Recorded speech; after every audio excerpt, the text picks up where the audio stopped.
Hey, I'm Shane Smith, the owner of Genesis Offroad. In this video, I'll show you how to install our second version of our dual battery system for the Jeep Wrangler with a diesel engine. This version of our dual battery system puts the Gen 3 Power Hub under the hood with your accessory battery under the back seat. Now, the other option puts the Power Hub under the back seat next to the battery. So if you'd like to check out that system, you can watch that install video here.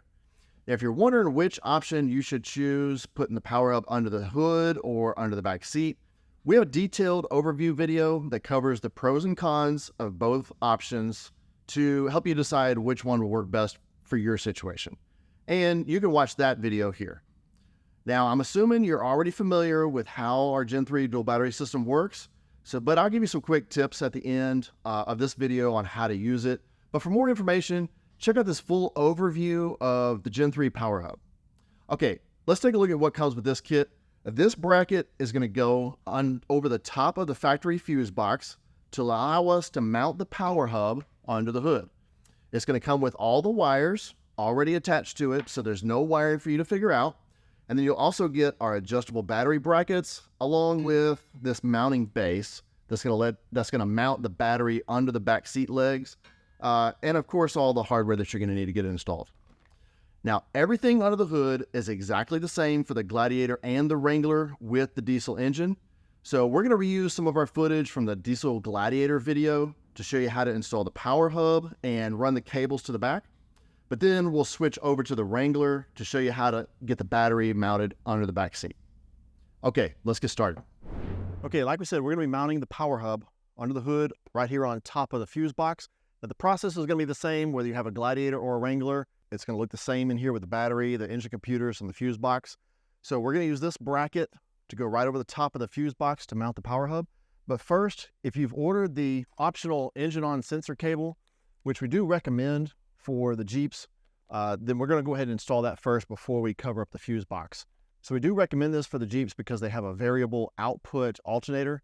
So that means when it sees your batteries are completely full, it will turn down the output of the alternator, and that's to help save a couple drops of gas. But the problem is, if our smart isolator sees the voltage drop too low, like below 12.7 volts, then it would separate the batteries even while you're driving. So we don't want the batteries to be separated while we're driving. So this just tells our system that the engine is running and don't disconnect the batteries while the engine's running. So this engine on sensor cable is just a simple fuse tap. So let's go ahead and pull the cover off the fuse box here. We're going to take a look at the legend, and I found the easiest one to use is going to be the cigarette lighter adapter, which is fuse number F52. That's a 20 amp fuse, and F52 is right up here.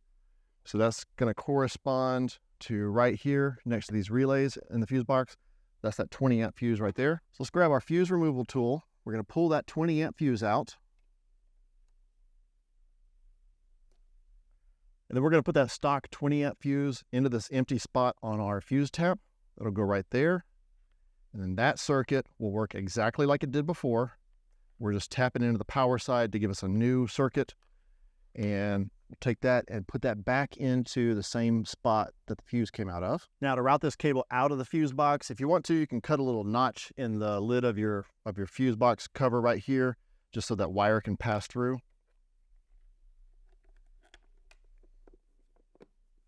Okay, we'll just leave this wire tucked right in here for the moment. Now, to get the bracket in there, we're just going to move the power steering fluid bottle out of the way for a second using a 10 millimeter.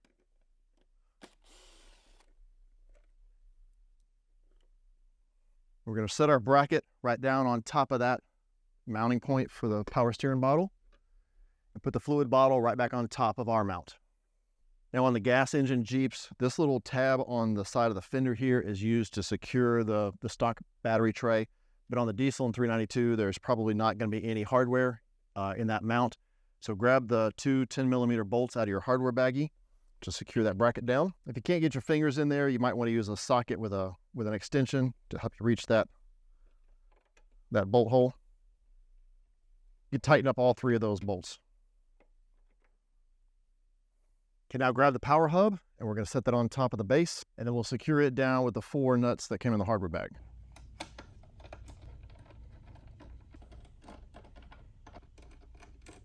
Okay, we're gonna leave all these wires laying loose up here for the moment. We don't want hot wires yet, so we'll come back and do these last. So now let's go ahead and work on routing our power wire all the way to the back where we're gonna put the battery. I'm gonna move this wire out of my way a second.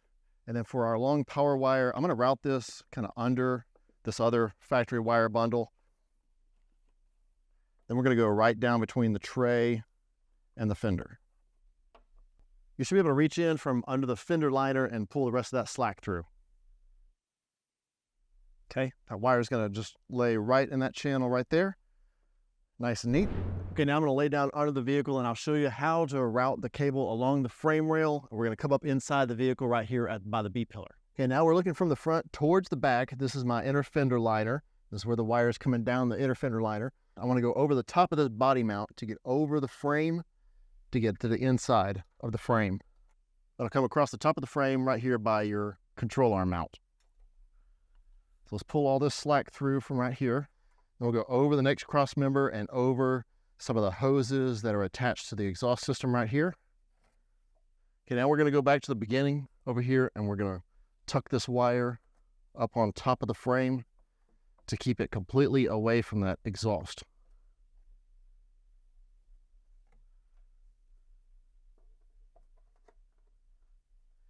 And then we'll come back with some zip ties and secure that all the way down. Okay, now we should have our power cable right here under the B-pillar. Now we need to get it inside the vehicle. So to do that, we're gonna remove some of this plastic trim and pop a hole right here by the B-pillar to bring that inside. So let's go ahead and start removing this plastic trim. I'm just gonna push this straight forward to unlock it.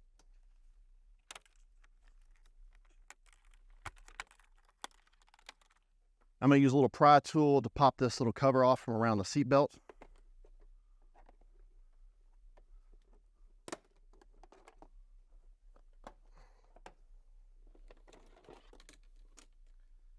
Okay, with that trim out of the way, you'll see right here on the floor by the B-pillar, there's a nice flat spot. And if you look under the vehicle, you'll see there's nothing in the way right there. So we're gonna drill a hole to route our cable inside right here.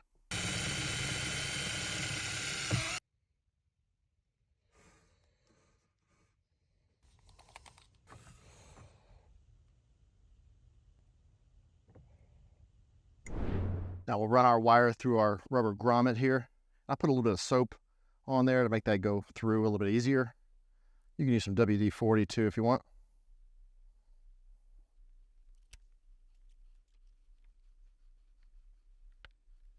I'm going to get that grommet started from the top. You should be able to reach under the bottom and pry it in there. Now we need to route our cables under the carpet to right over here in this area. So I'm going to remove the factory jack out of here to make it a little bit easier to pull this carpet back. I'm going to pull this carpet back out from under that trim. Okay, and before we put our aluminum storage box in here, the battery is going to sit right about in this position here. So we want to route our power and our ground cables up through the carpet. So I'm going to grab a little razor blade and I'm going to cut the carpet right about here, which is just a little bit inside of this factory mount point right here, right in the crease of where the floor goes up right here. All right, just like that. I'm gonna route this positive cable under the carpet and up through that new hole. Okay, then I'm gonna route this cable nice and neat through here where it'll be under that trim piece. Okay, now we're back to the Wrangler. So you should have your cable brought up through the body by the B-pillar and routed under the cable and through the carpet. So far I've just removed the 18 millimeter bolts in the seat legs here to raise the seats out of the way. So now I'll show you how to get the battery mounted under the seat here. So let's start with getting our ground cable out of your hardware bag. We're gonna fish this through the carpet and we're gonna connect that to a factory ground point over here by the door.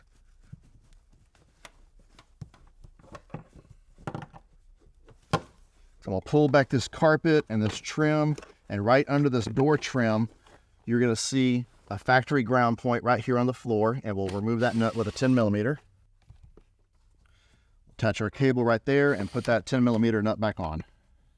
I'm gonna make sure these cables stay away from the seat bracket and tuck my carpet back in here. Now we'll grab our mounting base, set that right over the top of the bolt hole for the seat legs. Now we're going to set our battery on top of the mounting base, like that. Now grab your adjustable battery brackets and start setting those in place. Next, let's attach the little brackets onto the side of the battery right here, and the other one on this side. And we'll start securing those with our nylock nuts out of the hardware bag, and a couple more on top. And let's go ahead and start the nuts securing the brackets down to the mounting base. Now, before we tighten these brackets down, let's take a look at line up your mounting base with the holes in the floor. Get your battery adjusted so that we're clearing the brackets on the side of the seat frame over here. Now, I'm using a Group 27F size battery, which is the biggest one that we can fit under the back seat of the Wrangler. Now, this is a tight fit, but if you adjust this battery, take your time and get this battery adjusted, you can get it to clear the seat brackets over here and still have the seat legs line up. You're going to want to adjust the battery brackets side to side and get it pushed all the way towards the drive shaft hump in the floor. Now, if you chose to go with a slightly smaller battery, a Group 34R or a Group 25, you'll have a little bit more flexibility with positioning the battery left to right in the vehicle, and it'd be a little bit easier to clear these brackets, but if you take your time, you can get the big 27F in there. So once you got the base adjusted, let's go ahead and squeeze the brackets this direction and tighten those nuts on top first. Then we'll tighten the ones on the sides next. And then one more adjustment to make sure we got the brackets in the right location, left to right, and then we'll tighten the brackets down to the base. With the big Group 27F in here, it may be easier to get this last nut with a wrench. Okay, with the battery secured, we're going to start hooking up the cables over here. Let's grab our positive post clamp and the cover out of the hardware bag. And make sure you've still got the 600 amp fuse on here. We're going to take this nut off the top, and we're going to come over here and put the positive wire lug onto that stud and put the nut back on. So I'm going to pull some of this slack on this red wire backwards a little bit so it's easier to line up with the battery post, like that. Now let's take our cover. This cover is going to go on over the bottom of the post clamp first, and it's going to wrap around the clamp like this. So we're going to put the cover onto the post first, then put the clamp on, and then we'll be able to cover up the fuse like this. But let's get that into a good position. I like it in this position because it's going to be away from anything else that you've got under the seat over here. So I'm going to go ahead and tighten that bolt down with a 13 millimeter. Now, once again, check your cable. If you need to move any of that slack back up under the carpet to get it to lay nice, go ahead and do that now. Put the carpet back in place, and then we can tighten up this nut on top of the fuse with a 15 millimeter. Now we can bring the cover over the top, and if you look inside here, there's a little notch where that's going to fit over that 15 millimeter nut to hold it in place. And if you'd like to, you can run a zip tie around that to hold that insulating cover in place a little bit more securely. Okay, now we'll work on our ground cable. You can bring some of this slack back under the carpet if you need to get that ground attached. And you want to make sure this clamp is all the way to the bottom of that battery post. So if you notice there, my post isn't going all the way down. So I'm going to pull mine off, and I'm going to use a tool called a post spreader to open that post clamp up a little bit. I'm going to loosen that nut there so I've got room to spread that open a little bit wider, and then it should slide on all the way, seated all the way to the base of the post. We'll tighten that up with our 13 millimeter. Okay, the battery's in there. Now just double check, make sure your wires are nice and tucked out of the way, not interfering with anything. Make sure they're not rubbing against this seat bracket over here in the corner, and we're ready to put the seat back down. Okay, with the battery in there securely, we're going to go ahead and lower the seat down and check our clearance. And you can notice right away that we've got a gap between the seat legs and the floor. And I'll show you a couple things you can do to deal with that. So I'll pick the seat back up. And if you look over here in your corner where the cables are going under the carpet and under the battery, I can see that my cables are stacked on top of each other, so that's raising my battery up a little bit. So let's get the cables kind of laid down nice and flat and try to get those routed out of the way, but still protected from the seat brackets. Okay, and then I'm going to bring the cables over here closer, angled towards the door, so the carpet can go all the way down. And then we'll push the battery back again, and let's check our clearance again.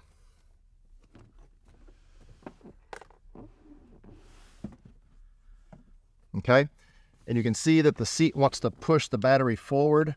So I'm going to kind of hold this back a little bit when I lower the seat down, and we're looking much better. Now you can tell that the legs are much closer to the floor. So under the seat here, your battery, depending on what size battery you've got, you may notice that it looks like it's bumping into the seat structure, but that's okay. This part of the seat structure is flexible.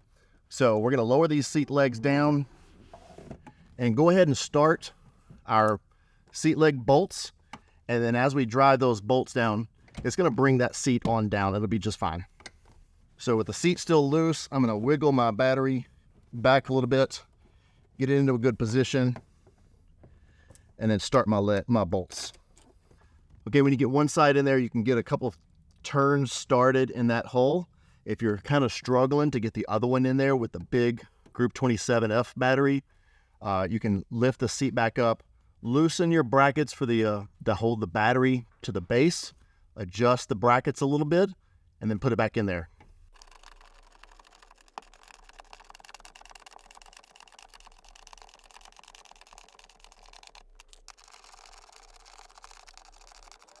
Okay, now with the seat legs secured, we're all done with the battery under the seat. We're going to kind of make sure these cables are routed nicely under your trim. Go ahead and pop your trim pieces back on. Okay, with the trim all back in place, we're done under the back seat. So now we're going to go back under the hood on the Gladiator and show you how to wire up the power hub. Okay, all that's left is hooking up our cables under the hood. So let's start with our positive wire that's going to go over to the cranking battery. And I'm going to route this one kind of under this engine cover a little bit. And then I'm going to sneak it through this little wire channel right here. I'm going to tuck it in under these wires, some of these factory wires, to just kind of help route it to the right place. And we're going to remove this nut on the factory post clamp with a 12 millimeter. And then we'll put our cable. Just twist this to be in a right position. Pull that back just a little bit. It'll go right on there. Put our nut back on. And put that cover back in place. Now we can route this ground wire over to the negative post on the battery. Again, I'm going to tuck that under here just a little bit. And we're going to pull this one off with a 13 millimeter. And then last, this ground cable, I'm going to route that again kind of under this wire bundle. And this is going to go onto a factory body ground right here on the fender. So I'm going to pull that off with a 10 millimeter. And this lug will lay flat against that. We'll put that nut back on there. Okay, with that ground connection tight, that's pretty much it for the wiring. Double check all your post clamps under the hood and under the back seat. If you have the engine on sensor cable, let's go ahead and hook that up. I'm going to route that around this side and under these wires. And we'll lift the cover. Right inside here, you should see a little green wire. If you reach in there and grab that one, just connect these little bullet connectors together. Just plugs right in like that. And we'll tuck that connector back up inside of here, out of the way. Okay, we're all done. That's it. The power hub is all wired up. Now you've got the power hub under the hood, the battery in the back. So if you already had some accessories that were wired up to your cranking battery, now you can go ahead and reroute those wires. Any of your aftermarket accessory wires, you'll want to connect to the power and ground bus bars up here. That way, anything you wire up here will run from your big battery in the back and won't drain down your cranking battery. Because that's the whole idea, right? We want to let you run all of your accessories for as long as you want to until that second battery is completely dead, right? You don't care how low that one gets. Then you can still start the engine from the cranking battery. Now, if you want to learn a little bit more about how the power hub works, you can watch our overview video, and that'll explain everything to you. So that's it. We're all done. Did I miss anything? Leave me a comment down below. If you have questions, we're here to help. Thanks for watching. Hey, I hope that video helped you out. If it was helpful to you, please hit the subscribe button and like this video. That really does help us out. If you have any questions, please leave us a comment in the comment section down below or send us an email. And remember, it all starts with power.